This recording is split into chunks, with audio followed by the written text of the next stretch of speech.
صلوا على النبي. كان في زمان راجل غني قوي، عنده عزبة فدادين كتيرة قوي. كان في يوم قعد الصبح بيفطر وبيشرب القهوة بتاعته، وبص كده بعينه، لقى ايه؟ الجنايني عمال ايه؟ يفحط في الارض ويقلع ويزرع، والدنيا شمس عليه. قال لك الراجل ده أنا لازم اكافئه. راح مناديله قال له يا فلان تعال.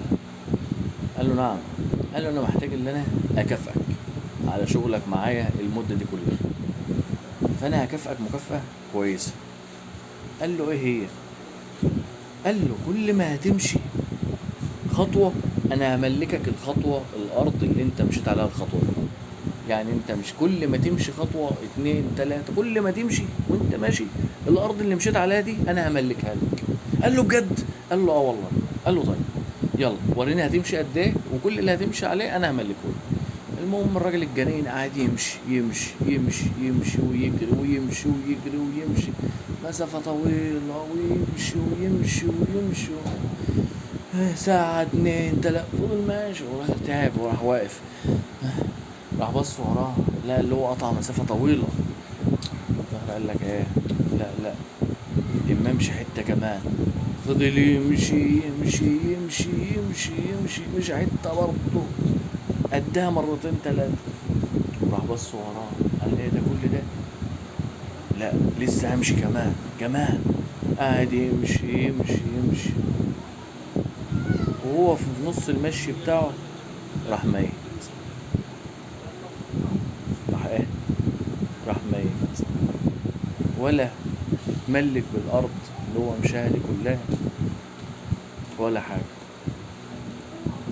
فانتوا فهمتوا الدرس اللي انا عايز اقوله او مغزى القصه اللي انا بحكيها لكم؟ يعني اهم حاجه اللي انت ترضى.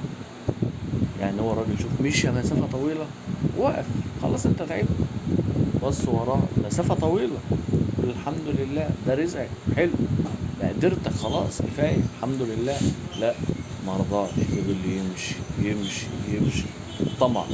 اوعى تخلي الطمع يوصلك لحته وحشه او يقضي عليك بمعنى اصح.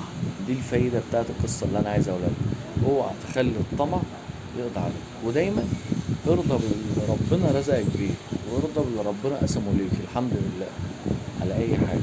اللي ربنا بيختاره ليك بيبقى احسن من انت تختار طبعا. ودي الرزق ده عمره خد بالك ما كان فلوس بس، ممكن الرزق يبقى صح، ممكن الرزق يبقى عيال، يبقى جواز، وانت مش واخد بالك منها. قول الحمد لله، واوعى تطمع ولا تبص في رزق غيرك. الحمد لله. السلام عليكم.